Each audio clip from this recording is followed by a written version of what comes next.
Da I chi gyd, mae'r amser wedi mynd, da ni yn cael cyfle eto i ddod at yn gilydd i addoli Duw, a mae hynny yn fraint yn dydi. Mae'n fraint bob amser cael dod ynghyd i addoli Duw. Croeso hefyd i ymwelwyr, braf iawn, cael croesawu rhai yma, ond hefyd croeso i bawb sy'n ymuno ar y we. Mae'n dda iawn cael eich cwmni chi.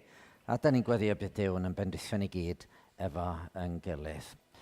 Cyhoeddiadau'r wsos yma yn reit syml, dwi'n credu, cyfarfod gweddi nos Fercher, brecwast merched dydd Sadwrn, dwi'n credu, ond oes? Oes, na fo. A wedyn, Sul nesa, da ni'n disgwyl rhodri i bregethu. Dyna'r peth mawr i ni fedru llawnhau ynddo fo heddiw wedi bod fory'n diwrnod cyntaf cyfnod newydd yr eglwys a cyfnod newydd rhodri yma fel gweinidog. A wedyn, wythnos i ddydd Sadwrn nesaf ar y 30 cyfarfod sefydlu 2:00 yn Ebenezer, gwasanaeth. Byddai'n arwain y gwasanaeth, fyddwn ni'n sefydlu rhodri a fydd Rhun yn pregethu, Rhun Murphy yn pregethu yn y cyfarfod hwnnw. Ac wedi'r cyfarfod cyfle gobeithio i bwy bynnag sy'n ymuno efo ni i fedru ddod a cael rhannu bwyd a rhannu cymdeithas wrth i ni lawenhau yn gweinidog newydd. Ond hefyd, yr wythnos sydd yn dilyn wedyn ar yr 11 dwi'n credu i'r dyddiad, neu'r ail ar 20, dwi'n cofio'r union ddyddiad dydd Sul, felly mi fydd yna wasanaeth bedydd yn y prynhawn. Dylan yn cael ei fedyddio, a mi fydd hwnnw yn Penrallt ym Mangor Ucha. Felly hynny'n rhywbeth i'w gofio ac i lawenhau ynddo fo. Dwi'n credu mae dyna'r prif bethau i sôn amdanyn nhw. Rhywbeth arall mae rhywun yn teimlo ddylen ni fod yn gyfeirio ato fo. Nag oes. Gadwch chi ni weddio. O Dduw ein tad a thad yn harglwydd Iesu Grist. Diolch yn fawr am gael dod at yn gilydd fel yma i addoli di. Da ni'n llawenhau yn y dy ofal troston ni o Dduw tad. Ti wedi gofalu amdano ni'r wythnos dwythaf mewn ffordd arbennig iawn. Da ni'n llawenhau o Dduw tad yn bod ni'n cael dod at yn gilydd, nid jyst i gyfarfod yn gilydd, ond hefyd i gofio dy fod ti wedi gwneud gwaith mawr rhyfeddol yn dy fab ar arglwydd Iesu Grist, i drefnu ffordd i ni gael dod yn blant i ti, cael dod yn rhan o'r dy deulu. A da ni'n gofyn y bydd yr ysbryd glân y bresennol bore yma o dad, wrth i ni addoli, fel y bydd yn amser efo'n gilydd, yn fendith fawr i ni o Dduw tad, ond yn glod ac yn ogoniant i dy enw di. Clyw ni trwy Iesu Grist, yn harglwydd a'n gwaredwr da. Amen. O'n i'n meddwl bys ni'n gallu darllen salm efo yn gilydd heddiw. Salm 48 ydy hi. Mi fydd y geiriau fyny fan yma. A'r y cefndir fan yma ydy y syniad o Dduw efo'i bobl. Duw yng nghanol i bobl. Duw yn Seion. Dyna sydd y tu ôl, a fel mae y ffaith fod Duw efo'i bobl yn gwneud i bobl yn arbennig, yn gwneud Seion, neu yn termau ni'n gwneud yr eglwys yn arbennig iawn. Gadwch i ni ddarllen hon efo yn gilydd. Mawr yw'r arglwydd a theilwng iawn o fawl yn unas ein Duw, ei fynydd sanctaidd. Teg o uchder, llawenydd yr holl ddaear yw mynydd Seion, ar lechweddau'r gogledd, dinas y brenin mawr. Oddi mewn i'w cheirydd, y mae Duw wedi ei ddangos ei hun yn amddiffynfa. Weler y brenhinoedd wedi ymgynnull ac wedi dyfod at ei gilydd. Ond pan welsant fe'i synwyd, fe brawychwyd nes peri iddynt ffoi. Daeth dychryn arnynt yno, a gwewyr, fel gwraig yn esgor, pan fo gwynt yn dwyrain yn dryllio llongau Tarsus. Fel y clywsom, felly hefyd y gwelsom, yn unas arglwydd y lluoedd, yn unas ein Duw ni, a gynhelir gan Dduw am byth. Rydym wedi myfyrio ar y dygyriad ffyddlon o Dduw yng nghanol dy deml. Fel y mae dy enw o Dduw, felly y mae dy fawl yn ymestyn hyd derfynau'r ddaear. Y mae dy ddeheulawn llawn o gyfiawnder. Bydde di fyny Seion lawenhau. Bydde di drefu Jiwda orfoleddu oherwydd dyfarnedigaethau. Ymdeithiwch o gwmpas Jerusalem. Ewch o'i hamgylch. Rhifwch ei thyrau. Sylwch ar ei magwyrydd. Ewch trwy ei cheiriau. Fel y gallwch ddweud wrth yr oes sy'n codi, dyma Dduw. Y mae ein Duw ni hyd byth bythoedd. Fe'n harwain yn dra gywydd. Y Duw yma sydd yn harwain ni. Oedd y gair bach na, oedd rhai ddim yn siŵr ddylen nhw ddeud o ai peidio sela, sydd yn dod weithiau ar ddiwedd adnod yn y salma. Be mewn gwirionedd ydy o, mae fel sef yn deud, reit, dyma na ddiwedd paragraff. So, da ni ddim fel arfer yn deud y gair, ond mae deithon ni diwedd paragraff, a gallwn ni ddechrau paragraff newydd. O beth am i ni ganu efo yn gilydd. Fe wnaid cod, bendithiad y grewdwr, ef yw dy arglwydd, ef dy gyfaill triw, araf i ddig, cyfoethog mewn trigaredd, molad y geidwad Iesu.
Reit, wel blant, ych chi am ddod ymlaen am funud bach.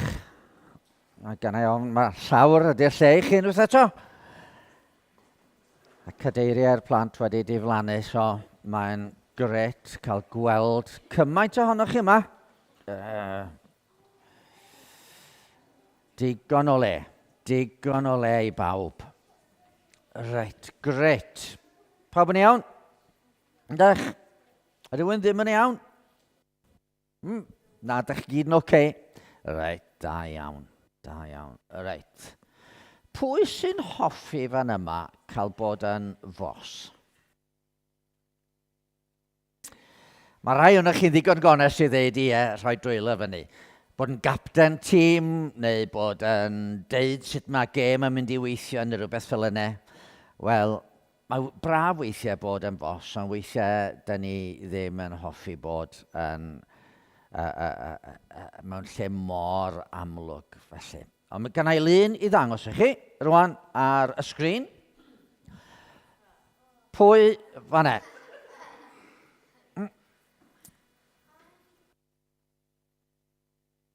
Ie, na fo, y Frenhines Elizabeth yr Ail. A hi oedd y Frenhines yn y wlad. Ond, mae hi wedi mynd.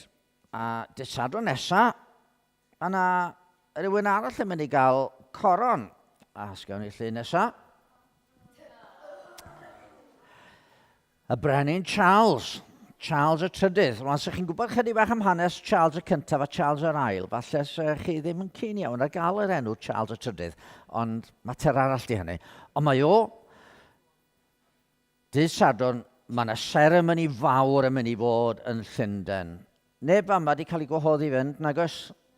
Na, dwi'n meddwl, na. Ond mae yna seremoni fawr yn Llundain. A fydd yna bobl o ar draws y byd yna i gyd, a mi fydd Charles yn cael coron fawr wedi rhoi ar ei ben, a fydd pawb yn gweiddi allan.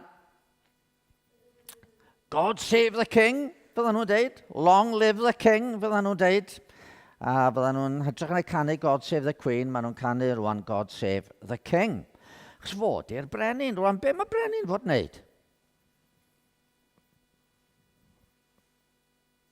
Ie? Yeah? Rheoli'r wlad. Mae o fod rheoli'r wlad. Ond yn yn gwlad ni, mewn gwirionedd, nid y brenin sydd yn rheoli yn ac i. Yn ei llun nesaf.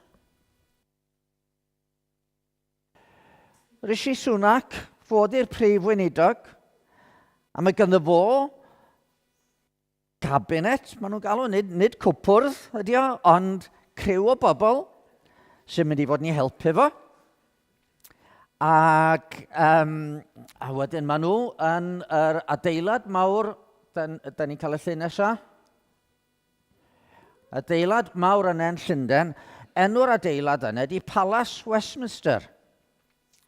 So, nid yn Palace Buckingham, lle mae y brenin Charles yn byw, nid fanne mae rheoli'n cael ei wneud, nid fo sydd yn rheoli, ond fan yna fydd deddfau'n cael ei pasio. So, bod yn frenin, nid fod i'r bos. Rhywle arall mae'r pwer. Rhywle arall mae pobl yn deud, dyma beth sydd yn gorfod digwydd. A mae'r brenin yn gorfod i fyddhau i reolau fanne. Rwan, awn ni anghofio am y brenin am funud bach, ond gawn ni llun nesaf.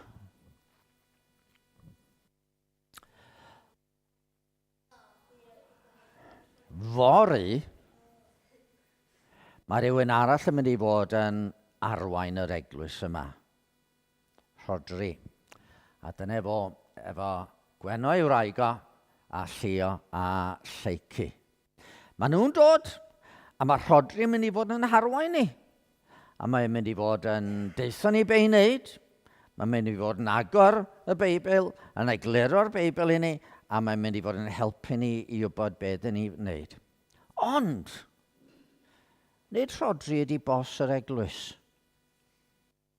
Fel mae brenin Charles yn frenin, ond nid fod i'r bos. Felly, di Rhodri ddim y bos.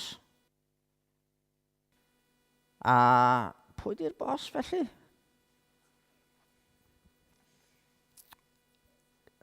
Iesu. Iesu ydi pen yr eglwys, medda'r Beibl. Iesu ydi pen yr eglwys. Weithiau, da ni'n meddwl, ma ni di'r bos. Weithiau, da ni'n meddwl, gallwn ni ddeud wrth bobl beth sy'n eisiau gwneud. Ond na, Iesu a Duw ydi'r bos go iawn. Felly, er bod rhodri'n arwain, di o ddim ond yn arwain yn iawn os ti'n gwrando ar yr un arall sydd yn ei arwain o. Mae rhaid i Dduw i arwain o. A dyna pam da ni yn deud y peth pwysig wastad ydy bod ni'n gwrando ar Dduw a be mae Duw yn ddeud wrthon ni am wneud. A rhaid i ni, un peth gallwch chi wneud i really helpu rhodri pan mae'n dod yma yn weinidog. Y peth gallwch chi wneud ydy pan ydych chi'n gweddio, bod chi'n gofyn i Dduw, please wneud i helpu rhodri fel bod o'n arwain yr eglwys yn dda. Okay? So os newch chi wneud hynny, gallwch chi fod yn help mawr i rhodri yn yr pethau mwyaf pwysig gallwch chi wneud. Okay? So da ni gyd yn edrych ymlaen at ei gael o yma, a da ni gyd yn edrych ymlaen at gael cwmni Lleo a Lleici hefyd, a Gwenno. Okay? So edrychwch chi ymlaen at weld rhodri'n dod, a byddai'n sôn mwy am hynny pan byddai yn pregethu bore yma. Okay, so os da chi eisiau mynd ôl i eistedd, gret.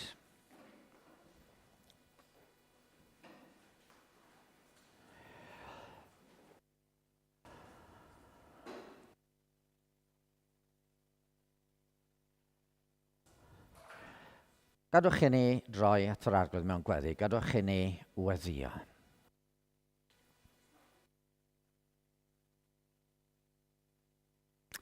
O Dduw ein tad a thad yn harglwydd Iesu Grist.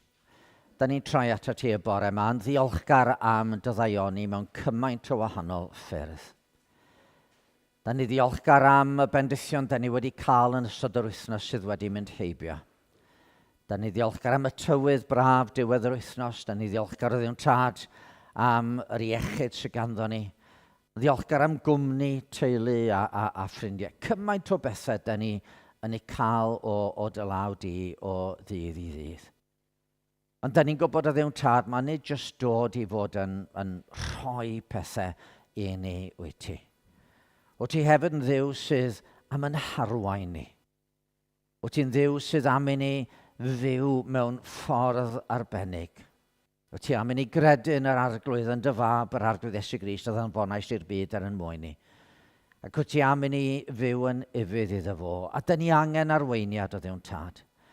Da ni angen i ti fod yn dod ac yn helpu ni o ddydd i ddydd i wybod be da ni fod wneud a sut da ni fod byw. Ac felly wrth ddod o dy flaen di y bore yma, da ni'n gorfod cyfaddef yn gyntaf bod ni wedi gwneud pethau sydd ddim yn iawn yn yr wythnos ddiwethaf aeth heibio. Da ni wedi deud pethau falle na ddylen ni. Da ni wedi meddwl pethau na ddylen ni. Da ni wedi gwneud pethau oedd yn groes i dorchmynion di. A da ni'n gofyn o arglwydd yn Duw am i ti faddau ni o'r newydd y beia hynny sydd yn frith yn bywydau ni. Ond o arglwydd, da ni hefyd yn diolch i ti. Y bore yma fod ganddo ni dy air di i fyfyrio ynddo fo. Da ni diolch ti o Dduw tad bod ganddo ni ryddid i feddwl ac i drio gweld sut ma troi be da ni ddarllen yn y Beibl yn ffordd o fyw i ni o Dduw tad. Felly da ni'n gofyn ysgweli di fod nar i ti yn helpu ni trwy'r ysbryd glân i ddeall dy air y bore yma. Da ni o arglwydd yn diolch i ti.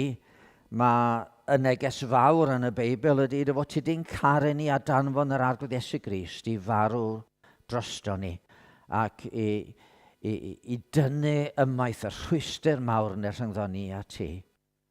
A da ni'n llawenhau yn dy gariad y bore yma. Da ni'n llawenhau yn y ffaith bod yr hyn da ni yn gredu ynddo fo rwan yn golygu rhyw ddydd, fel oedden ni'n canu funud nôl, rhyw ddydd cawn ni weld yr arglwydd Iesu Grist. Rhyw ddydd fe gawn ni weld ef fel mae o yn ein gweld ni. A da ni'n edrych ymlaen at hynny. Ond yn y cyfamser y Dduw, da ni'n gofyn am dy help. Ac felly bore yma, nid ni'n helpu ni i ddeall y gair, nid ni'n helpu ni o Dduw'n Tad i ddeall y neges a rhoi fyny o Dduw'n Tad eiriau sydd yn mynd i fod yn dangos yn glir be wyt ti am i ni i'w wneud o Dduw'n Tad. A ni'n cyflwyno ti bawb sydd mewn angen arbennig, yn cofio bod yna rai yn yr eglwys yma o Dduw'n Tad sydd efo anghenion o ran iechyd, a da ni'n cyflwyno nhw'n dyner i ti. Da ni'n cofio am Rhodri wrth iddo fo gael i Sul olaf yn Llansannan ac yn gwaddio dy fendith yn arbennig ar Rhodri a'r teulu a'r eglwysi yno o Dduw'n Tad. Ac yn gwaddio hefyd bydd pethau'n rhwydd wrthyn nhw gynllunio i ddod yma ac wrth iddyn nhw drefnu prynu tŷ ac yn y blaen fel gallu bod yma yn ein plith ni. Lle clyw yn gweddi ar bore yma dad rwan. Nid ni'n helpu ni barhau daddoli di mewn ysbryd ac mewn gwirionedd am yn bod ni'n gofyn hyn trwy Iesu Grist yn harglwydd a'n gwaredwr da. Amen. Mi ganon ni emyn. Diolch i ti yr holl a lluog y Dduw am yr efengil sanctaidd. Un o'r emynau syml yma ac eto mae'n emyn sydd mor llawn o wirionedd. Un o choruses y 19th ganrif felly yma. Diolch i ti'r holl a lluog Dduw am yr efengil sanctaidd. Hallelujah. Amen.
Tro mi ddarllenau rwan o lyfr Joshua ar 3 bennod. Oedden ni'n canu fanne pan oeddem ni mewn carchar tywyll di, a mi oedd Israel wedi bod yn gaeth fel petai nhw mewn carchar yn yr Aifft, ond oedd Duw wedi i harwain nhw allan. Oedd Moses wedi dod, oedd wedi harwain nhw, Ac falle un o'r pethau mawr da ni'n cofio efo Moses yn arwain y genedl allan oedd y môr coch. A'r môr yn rhannu a Moses yn arwain y genedl trwy ganol y môr ar dir sych. Ond rwan oedden nhw wedi cyrraedd yn agos at Wlad Canan. Mi oedd Moses wedi mynd. Joshua oedd yn arwain rwan. Ac oedd yr afon Iorddonen rhyngddyn nhw a gwlad yr Addewid. A pobl yn meddwl, wel, sut ar y ddaear ddim yn ei groesi'r afon, achos oedd hi'r afon fawr ac ar y pryd yma oedd yr afon yn llawn iawn at yr ymylon. A dyma da ni'n ddarllen yn drydedd bennod o lyfr Joshua a dechrau yn y 5 adnod. Dywedodd Joshua wrth y bobl, ymgysegrwch, oherwydd yfory bydd yr arglwydd yn gwneud rhyfeddodau yn eich misg. Dywedodd wrth yr offeiriad, codwch arch y cyfamod ac ewch drosodd o flaen y bobl. Ac wedi iddynt godi arch y cyfamod, eithant o flaen y bobl. Dywedodd yr arglwydd wrth Joshua, heddiw, yr wyf am ddechrau dyddyrchafu yng ngolwg Israel gyfan, mwyn iddynt sylweddoli fy mod i gyda thi fel y bym gyda Moses. Felly gorchymyn di'r offeiriad sy'n cludo arch y cyfamod. Pan ddewch at lan dyfroedd yr Iorddonen, safwch ynddi. Dywedodd Joshua wrth yr Israeliad, nesewch a gwrandewch eiriau'r arglwydd eich Duw. Dyma sut y byddwch yn gwybod fod y Duw byw yn eich misg a'i fod yn sicr o yrru allan o'ch blaen y Cananeaid, Hethiaid, Hefiaid, Peresiaid, Girgasiaid, Amoriaid a Jebusiaid. Bydd arch cyfamod arglwydd yr holl ddaear yn croesi o'ch blaen drwy'r Iorddonen. Felly dewiswch yn awr 12 o blith llwythau Israel, un o bob llwyth. Pan fydd gwadnau traed o'r offeiriad sy'n cludo arch yr arglwydd yr holl ddaear yn cyffwrdd ar Iorddonen, fe wahenir ei dyfroedd, a bydd y dŵr sy'n llifo i lawr o ddiechod yn croni'n un pentwr. Pan gychwynnodd y bobl o'i pebyll i groesi'r Iorddonen, roedd yr offeiriad oedd yn cludo arch y cyfamod ar flaen y bobl.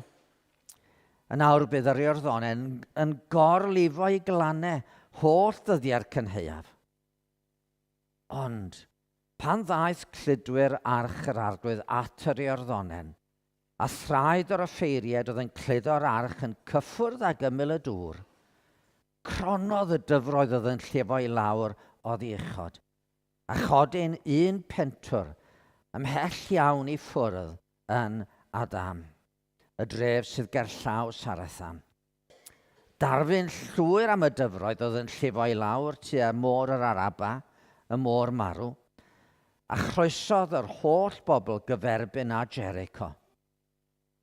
Tra oedd Israel gyfan yn croesi ar dir sych, safodd yr offeiriad oedd yn cludo arch y cyfamod yr arglwydd yn drefnus, a'r sychder yng nghanol yr Iorddonen, hyd nes i'r holl genedl orffen croesi'r afon. Dyma air yr arglwydd. O gadwch i ni ganu emyn arall cyn i ni droi fyfyrio yn y gair. Emyn sydd yn sôn am yr eglwys. Be ydyn ni fel pobl yr arglwydd? Oedd hi'n emyn gyfansoddwyd ar gyfer yr adeg ddaru ni gael capel y ffynon felly. So dyma chi emyn sy'n sôn am be ydyn ni. Gweld y eglwys frenin nefoedd, teml ddaearol Duw, canwyll llygaid i ti y Duw Seion wyw. Yr eglwys ydi canwyll llygad Duw. Gwna hi'n ddinas olau, godwyd ar y bryn, fel y gwelo'r byd, ddisgleirdeb Iesu gwyn, ac ymlaen. Gadwch i ni ganu hon efo'n gilydd.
Wel, dyna di cyrraedd wythnos coroni. Dydd Sadwrn, fod Charles wedi bod yn frenin Lloegr ar un olwg ers yr eiliad y bu farw I fam. Dydd Sadwrn bydd yn nodi swyddogol. Yr eneinio, a'r sefydlu neu'r coroni, a bydd pobl yn gweiddi, long live the king. God save the king. Ond I ni, falle bod digwyddiad mwy ar y cael yr wythnos yma. Neu o leia, digwyddiad sy'n lot agosach ato ni. Fory ydy'r diwrnod bydd Rhodri yn dechrau ar ei waith fel yn gweinidog ni. Trwydigaredd, doedd dim rhaid I mi, fel y cynweinidog farw cyn I Rhodri gyrraedd. Dwi'n ddiolchgar iawn am hynny, felly. Ond wedyn I ddisgwyl am bron flwyddyn a hanner, mae yna regime newydd yn cychwyn os gallen ni ddeud o fel yna. Da ni'n gwybod mae is-figel fydd Rhodri fel o'n i'n deud wrth y plant. Iesu di pen yr eglwys. Duw ydy'r bos. A fydd o yn un o dîm o heneriad. A hynny mewn eglwys lle mae llais pob un ohono ni'n cyfri mewn gwirionedd. Da ni gyd efo llais yma. Ond mae yn ymddangos yn ydy fel cyfnod newydd yn dechrau. A ni'n edrych ymlaen at y cyfarfod sefydlu mewn pythefnos. Felly wrth I mi drio meddwl, wel, be fedra I bregethu ar y sil ola fan yma. Dyma droi at hanes arall lle oedd na arweinydd newydd yn dod I arwain pobl y ddiw, Joshua. Ac felly o'n i'n meddwl bys ni'n troi at adnodau yn Joshua pennod 5. Nid geiriau o'n i'n ddarllen, nid y drydedd bennod, ond yn y 5 bennod, da ni'n dod ar draws geiriau sydd ychydig yn, wel, ma nhw sicr yn eiriau, ma nhw'n eiriau pwysig, ond ma nhw'n eiriau gallwn ni gael lot o feddwl amdano nhw. Mae Israel wedi croesirio'r ddonen. Mae nhw wedi bod yn yng Ngwlad yr Iddewig ar un olwg am ychydig ddyddiau. Oedd na rhywbeth oedden nhw eisiau gwneud cyn dechrau'r ei gwaith. Doedd neb o'r bechgyn wedi cael ei enwedu yn y daith trwy'r anialwch. Felly dyma nhw yn enwedu pawb oedd heb gael ei enwedu felly pawb fydde'n 40 oed ac I au felly. A dyma nhw'n gorffwys am 3 diwrnod. A wedyn maen nhw'n paratoi I ymosod ar Jericho. A mae Joshua falle wedi mynd allan o'r gwersyll a mae'n edrych I lawr ar ddinas Jericho. Wedi mynd I weld y ddinas felly.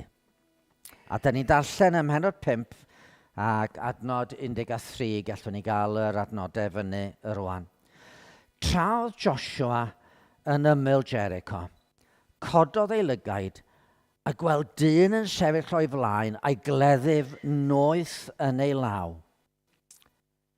Aeth Joshua ato a gofyn iddo, ai gyda ni yn te gyda'n gwrthwynebwyr yr wyt ti? Dywedodd yntau, nage. Ond deithim yn awr fel pennaeth llu'r arglwydd. Syrthiodd Joshua ar llawr o'i flaen a moes ymgrymu a gofyn iddo, be sydd gan fy arglwydd i'w ddweud wrth ei was? Atebodd pennaeth llu'r arglwydd, tind y sandalau oedd I am dy draed. Oherwydd mae'r lle rwyt yn sefyll arno yn gysegredig. Gwnaeth Joshua felly. Mae'n hanes bach yn dydi, mae'n hanes mae'n hawdd iawn brysio drosto fo. Ac eto mae'n hanes pwysig. A dwi am sôn am ychydig o bethau wrth I ni feddwl am yr hanes bach yma o rywun yn cyfarfod Joshua, cleddyf yn ei law, cleddyf noeth, nid yn y wain felly, yn wedi dynnu'n barod I ymladd, yn barod I frwydro. A Joshua yn cael siarad efo hwn. A peth cyntaf i sôn amdano fo oedd bod gan Joshua rhywbeth oedd ganddo fo rhywbeth i'w wneud yn doedd. Oedd ganddo fo wlad i'w meddiannu. Mi oedd Joshua ac Israel yn rhan o gynllun mawr Duw. Nid jyst crwydro rywsut oedden nhw. Rhai o'n ni'n cofio cerdd Eifion Wyn i'r Sipsiwn. Nid oes ganddo ddewis fro a melys i hwn i'w byw, crwydro am oes lle myno ei hun a marw lle myno Duw. Hynny di, jyst crwydro, Sipsiwn yn gallu crwydro o le i le, ddim yn aros yn unrhyw le. Ond na, nid jyst crwydro oedd rhain, oedden nhw'n dod i wlad yr addewid. Oedd Duw di addo gannoedd y flynyddoedd ynghynt i Abraham y byddai ddisgynyddio nhw yn cael y tir yma. A dyma nhw wedi cyrraedd, roedd rhaid i meddiannu hi, a oedd Jericho yn fan lle oedden nhw'n mynd i ddechrau ar y gwaith yma. Jericho yn ddinas yn nwylo'r Cananeaid, ac oedd rhaid i choncro. Oedd Joshua yn meddwl rwan am y gwaith oedd o'i flaen o, oedd ganddo fo gymaint i wneud i feddiannu'r tir yma. Ac wrth gwrs mae gan Dduw gynllun ar yn cyfer ni bob un ohono ni, fel unigolion ac fel eglwys. Mae ganddo fo rhywbeth mae am i ni wneud, mae ganddo fo rhywle mae am i ni fod. Dych chi'r plant weithiau'n cael y cwestiwn rydych chi, be dych chi eisiau bod pan dych chi wedi tyfu? A gynnwch chi bob math o syniadau. Dwi'n cofio pan o'n i'n fach, un diwrnod o'n i eisiau bod yn ffarmwr.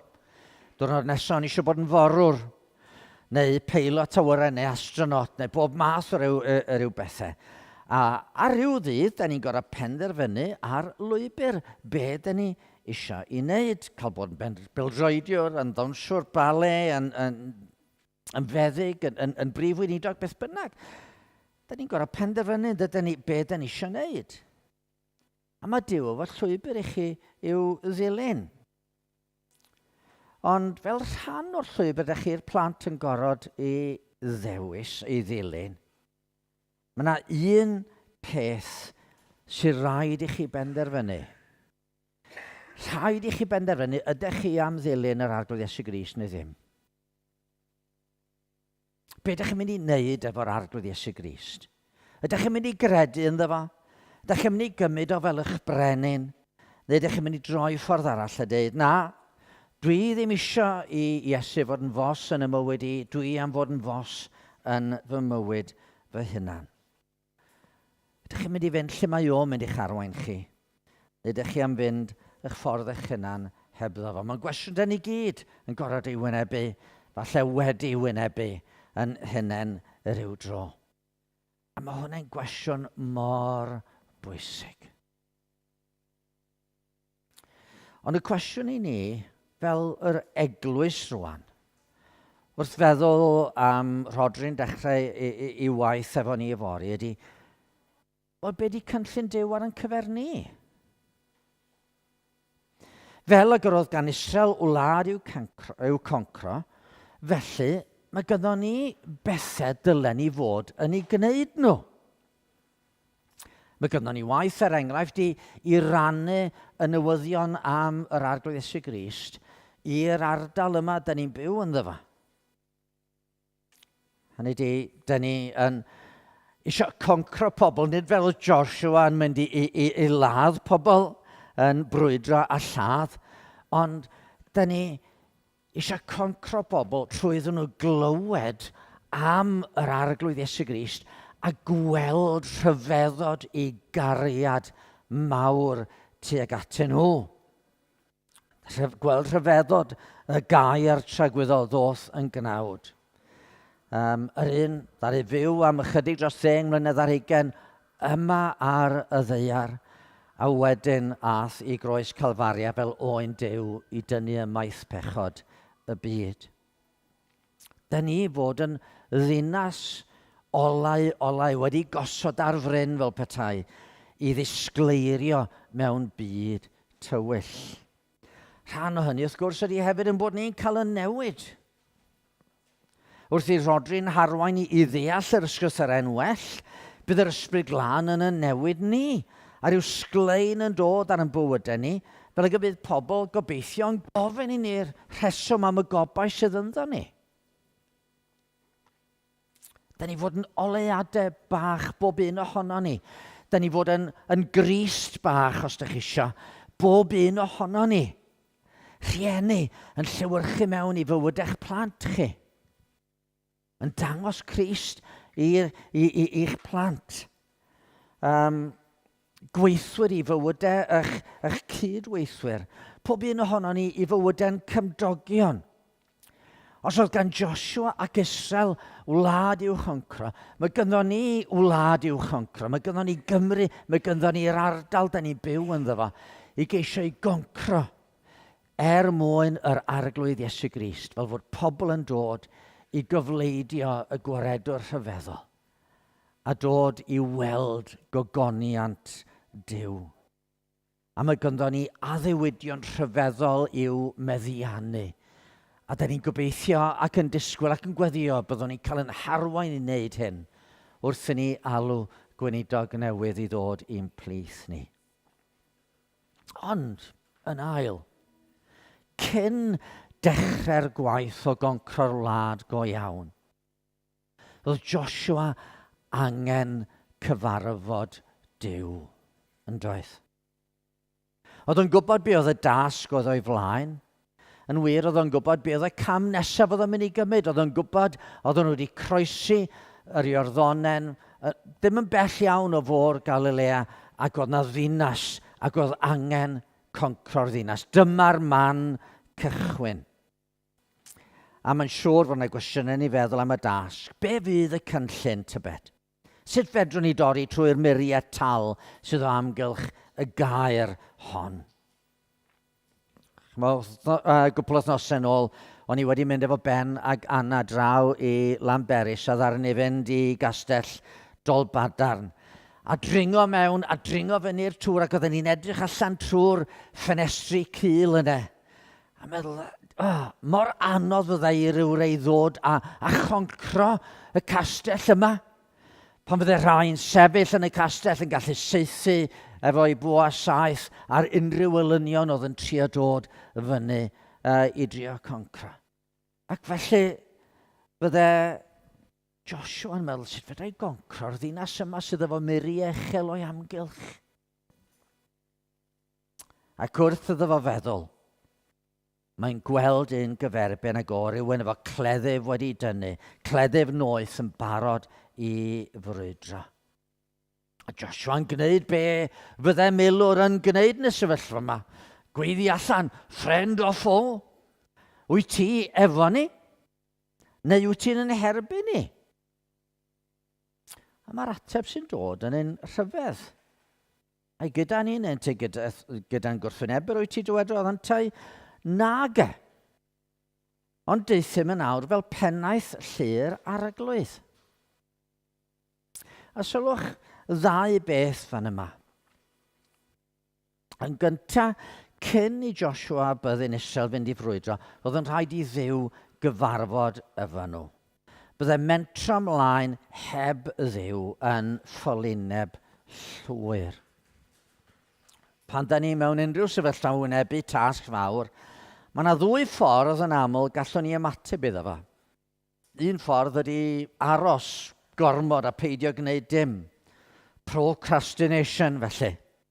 Rhyw feddwl, mae'r gwaith mor anodd, mae mor fawr, da ni'n gwybod lle i ddechrau.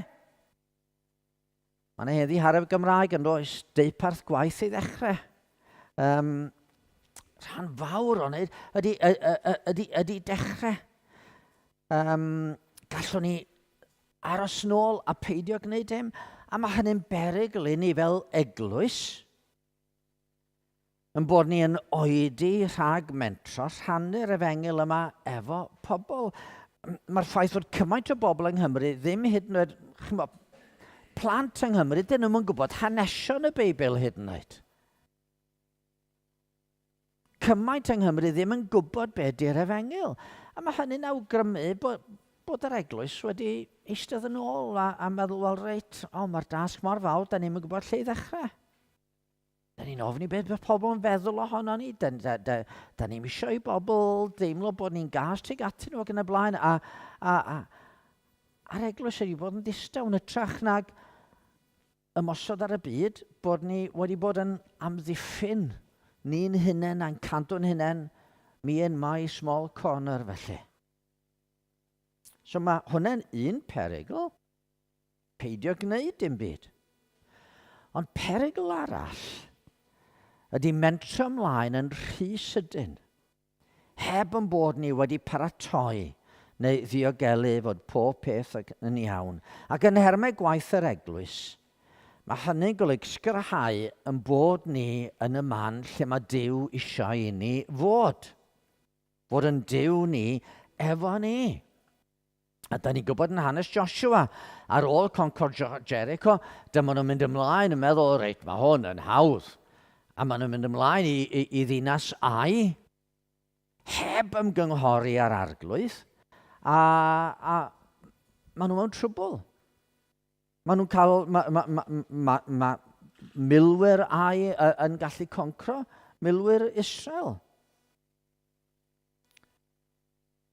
Chymod, weithiau, da ni angen stopio a jyst gwneud yn siŵr bod ni yn y lle iawn ger bron Duw. Da ni angen cyfarfod â Duw. Ni'n cofio am yr apostolion. Pan oedd Iesu'n ei gadael nhw. Tra oedd gyda hwy gorchmynodd iddynt beidio ag ymadael o Jerusalem, ond disgwyl am yr hyn a ddawodd y tad. Neu mae Luc yn dweud, fel yma, y nawr rwy fi'n anfon atoch yr hyn a ddawodd fy nhad, chwythau arhoswch yn y ddinas, nes eich gwisgo chi o ddichod a nerth. A mae aros yn gallu bod yn beth anodd yn dydy. Mae Duw weithiau'n dysgu amynedd i ni. Dafydd rhaid i bod yn dysgu amynedd yn ystod y cwpl o thnosau dwytha yma, isio gwneud pethau, ond na'n gorfod aros yn llonydd. Medi 2019. Nes i anfon llythyr atoch chi fel eglwys yn dweud, reit, dwi'n bwriadu ymddeol.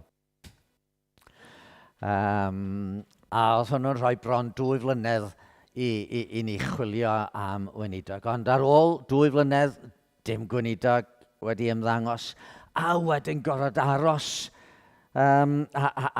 rhagor eto bron 4 blynedd ers i mi ddeud mod i yn mynd i ymddeol. Ond oedd angen i ni beidio mentro ymlaen cyn i Dduw agor y drws, a dyna sy'n yn llawenhau i fi ac yn obaith i mi ydy bod ni wedi treulio gymaint o amser yn ystod yr amser yma yn gweddio. Yn gofyn am ddoethineb yr arglwydd. Ac wrth i ni chwilio a holi, a Rhodri hefyd yn chwilio a holi, dyma bethau'n dechrau dod i drefn ac arwyddion fod Duw efo ni. Ni yn cael yn hyn yn barod, yn teimlo bod Duw'n delio efo ni i newid ni fel bod ni'n eglwys fwy addas ar gyfer galw gweinidog. Rhodri wedyn yn ystyried i sefyllfa yn y fan lle oedd o a teimlo bod y cyfnod yn dod i ben, a wedyn y gwahoddiad mae i wneud gwaith rhan amser efo Coleg Union a cynllun Daniel Rowlands. A ni fydde'n amhosib iddo fo wneud y cynllun hwnnw, gweithio hwnnw, a fynt efo cymaint o eglwysi yn yr ofalaeth, ond ni yn eglwys fydde fo'n gallu cyfuno'r y cyfan. Y cyfan, arwyddion fod Duw yn y cyfan. Ac felly, mae'n bwysig pan da ni'n gwneud pethau bod ni'n neud siŵr fod Duw efo ni. Bod Duw yn harwain ni, bod Duw yn cadw ni rhag gwneud rhyw benderfyniad ffôl. Felly, dyna un peth, rhaid gweddio am bresenoldeb Duw. Ond mae yna rhywbeth arall fan yma yn does. Oherwydd doedd o ddim just bod Joshua isio, neu bod Joshua angen gwybod bod Duw efo fo. Wyt ti gyda ni yn gyda'n gwrthwynebwyr? A'r ateb yn dweud, nage. Joshua, ti'n gofyn y cwestiwn anghywir. Dwi wedi dod rwan fel pennaeth lle'r arglwydd. Yn o Joshua yn cael y sac. Fo oedd yn meddwl, mae fo oedd y commanding general yn yr hanes yma. Fo oedd yn mynd i arwain y bobl. Ond na, cyn i furiau Jericho ddod i lawr, mae yna furiau yn dy galon di, Joshua, sydd angen i dymchwel. Rhaid i mi dy goncro di. Oherwydd, dwi ddim di dod i roi help i ti wneud y gwaith. Fi sy'n mynd i wneud y gwaith wrth i ti wrando a gyfiawnhau i mi. A beth sy'n digwydd? Syrthiodd Joshua i'r llawr o'i flaen a moes ymgrymu a gofyn iddo beth sy'n gan farglwydd i'w ddweud wrth ei was. Wel, dyma fo, y milwr yn disgwyl instructions gan i gadfridog, beth ti am i mi wneud? Wyt ti eisiau i fi drefnu'r milwyr mewn rhyw ffordd arbennig? Wyt ti eisiau i fi anfon neges i arweinwyr Jericho? Beth ti eisiau fi wneud? Atebodd pennaeth lle'r arglwydd, tyn dy sandalau oedd i am dy draed, oherwydd mae'r lle rwyt ti'n sefyll arno'n gysegredig. Sut mae tynnu sgidiau yn mynd i fod yn helpu goncro Jericho?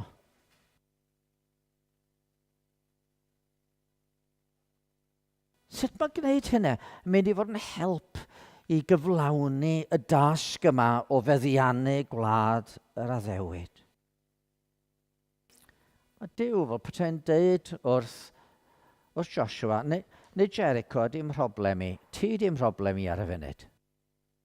Mae'n rhywbeth dwi angen i wneud efo ti. Mae'r hynna'n yn rhy fawr. Wyt ti isio rheoli, wyt ti isio deud be di be. Ond nid felly, mae hi fod. Ch'mod, oedd peryg mawr i Joshua ddechrau meddwl, dwi'n special rwan. Fydd ar ei gael y newis i fod second in command i Moses, a mae Moses wedi mynd rwan, a fi sydd yn arwain. A fel nath Moses agor y môr coch ac arwain y bobl trwad, dwi rwan wedi gweld yr Iorddonen yn agor. A beth ydodd Duw wrth Joshua pan oedd o yn deud beth yn mynd i wneud? Mae Duw yn deud,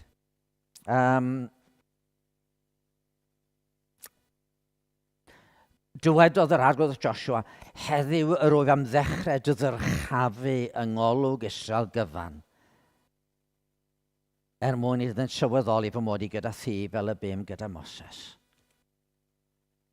Oedd hi mor hawdd i Joshua feddwl, dwi'n cael yn yrchafu, dwi'n cael yn edrych yn fawr. Ac oedd isio iddo fo ddysgu na, nid dyna sydd. Fe roddwyd addewidion rhyfeddol i Israel. Israel ydi canwyll fy llygaid, medde Duw unwaith trwy'n yr proffwydi. Mae'r un sy'n ei gyffwrdd di yn gyffwrdd canwyll fy llygaid. Mae'r wlad hon wedi haddo i chi. Mi fyddwch chi'n bobl i mi. Ond hefyd, rhaid i mi fod yn dduw i chi. A mor aml yn y Beibl, da ni'n gweld gweision Duw'n cael ei llorio mwyn gallu bod yn offerynnau effeithiol yn ei dwylo nhw. Yn nwylo Duw. Cofio Moses. Oedd o'n 40 oed yn meddwl, dwi'n mynd i waredu mhobl a dyma fo'n lladd yr eifftiwr yna. A wedyn cael ei yrru i'r anialwch am 20 mlynedd. A wedyn ymddangos o flaen berth yn llosgu a Duw yn dweud wrth Moses, tyn dy sandalau oddi am dy draed. Mae'r tir o ti arno fo'n dir gysegredig. A Moses yn gorfod dysgu. Nid fo, ond Duw oedd yn gwneud y gwaith. A Moses yn cael ei ddisgrifio fel y mwyaf addfwyn o ddynion. Eseia yn broffwyd i gyhoeddi i gair Duw, ond yn gorfod mynd i'r deml a cael gweledigaeth o dduw ar ei orsedd a gweiddi allan gwae fi. Canis dyn halogedig y wyfysau dwi fi, ac ymysg pobl halogedig y wyfysau rwyf yn trigo. Paul, wrth i yn sefydlu eglwysi ac yn y blaen, ar ddreinen mani ystlys, y swmbl yn y cnawd, sy'n ni'n cael gwared o hwnnw. A Duw'n dweud, na Paul, dwi'n eisiau ti fynd yn rhy fawr, digon i ti fy ngras i. Felly wrth i ni fentro ar gyfnod newydd yn hanes, rhaid ni gofio hyn.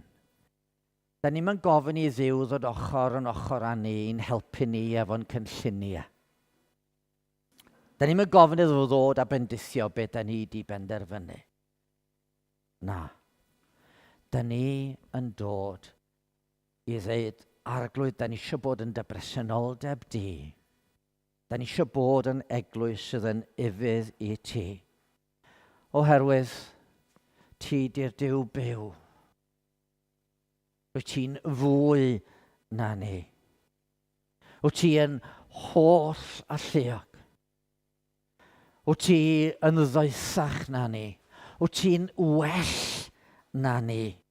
Nid jyst yn well yn gallu gwneud pethau, ond yn well achos ti di'r Duw sanctaidd, nad oes dim drwg yn agos ata ti. A mae eisiau ni fod yn bobl sydd wedi cael yn concro gan gariad Duw.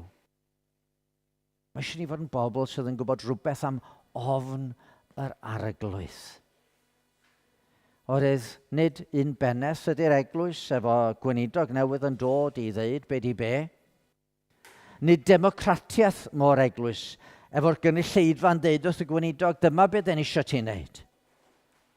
Theocratiaeth ydy'r eglwys. Duw ydy llywodraethwr yr eglwys. Crist ydy pen yr eglwys. A'n lle cyntaf ni ydy, fel petai Dios gynysgudio oddi am yn traed a fflygio i flaen o, ymgrymu ger bron yn Duw ni. Gwybod be di plygu ger bron Duw. Does dim lle i falchder. Tydyn ni wedi gwneud yn dda i alw gweinidog. Na dim lle i falchder o gwbl. Tydyn ni wedi glynu wrth y ffydd mewn oes pan mae cymaint o bobl yn gadael y ffydd. Na, dim lle i falchder fel yna. Tydyn ni'n aberthu mwyn sicrhau bod yna gyflog ar gyfer y gweinidog a ni'n yn eglwys mor fach? Na, dim lle. Dim lle i falchder. Mae eisiau ni fod yn bobl sydd yn gofyn arglwydd be fyny di i ni, i fod be fyny di i ni wneud. Dim diffyg cariad i fod rhyngddo ni. Dim un yn ymddarchafu ar draul un arall. Ac yn wir, mae fel petai Duw yn herio ni rwan wrth i ni fentro efo'r fath broblem efo'r adeilad sydd ganddo ni. I ni buodd am flynyddoedd yn gweddio, yn mynd i ganolfan gymunedol ac yn gweddio am gael adeilad a wedyn yr adeilad yn dod fel rhodd oddi wrth Dduw. Mae colli adeilad, os mae dyna sydd yn digwydd, mae'n ymddangos bron fel cam yn ôl, ond na mae Dduw'n dweud, digon i chi ydy'n ngras i.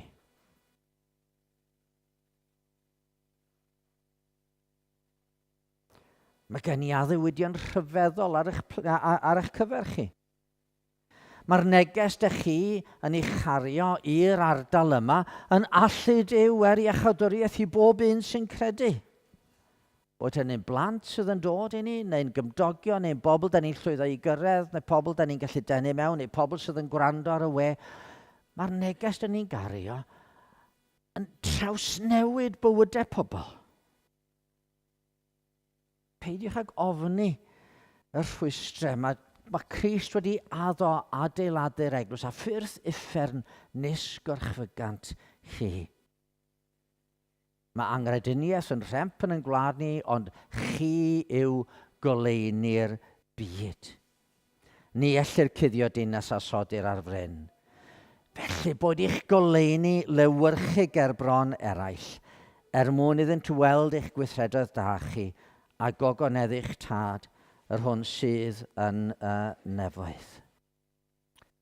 Felly gadwch i ni, wrth i ni gychwyn ar y gyfnod newydd yn ein hanes, gadwch i ni fynd fel Joshua a gofyn a gawn ni weld y rhyfelwr efo'i gleddyf noeth.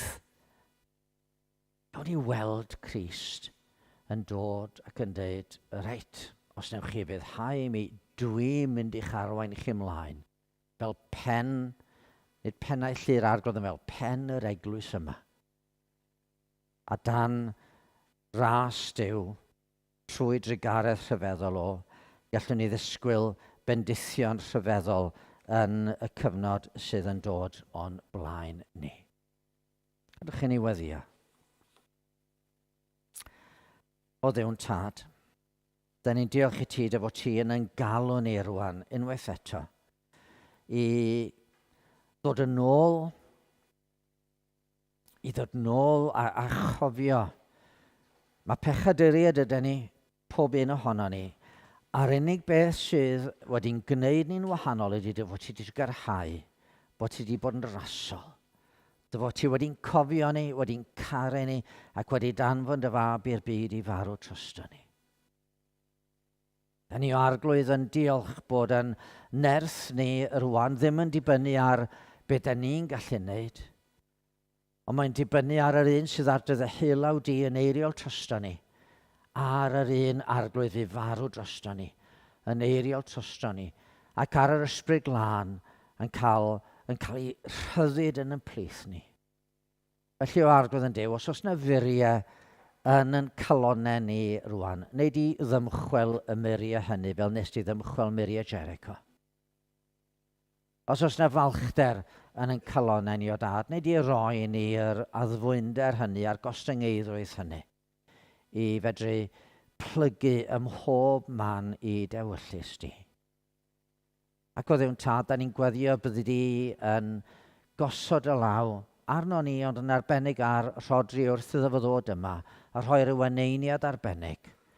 Fel y gybyddwn ni'n ystod misoedd, y flwyddyn, y blynyddoedd sydd yn dod, y byddwn ni'n gallu tystio dy fod ti yn ein harwain i fewn i feddiannu yr addewidion gogoneddus sy gyda ti ar ein cyfer ni. Clyw yn gweddi, trwy Iesu Grist yn harglwydd a'n gwaredwr. Amen. Mi ganon ni emyn i gloi. Ynot mae'n hedd ein tarian a'n hamddiffyn. Nid unig wrth herion gelyn cry. Jim Elliot a'i gyfeillion yn y genhador i ganol yr coedwig yr Amazon. I ganol llwythi nad o ddim wedi clywed am yr arglwydd o gwbl. Yn canu'r emyn yma cyn iddyn nhw fentro ac iddyn nhw gael eu lladd. Fe ddoth ffrwyth o'i cenhadaeth nhw. Cryf yn dy gryfder, diogel dan dy ofal. Ymddiried wnawn yn denw mentro ni. A'r pennill ola yn dweud, ynot mae'n hedd ein tarian amddiffyn, eiddo tiw'r o frwydr. Ti sy'n dy frwydr di ydi hi. Ac felly eiddot fydd y clod. Arwch i ni ganu.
Yna gwelais neb newydd a deiar newydd.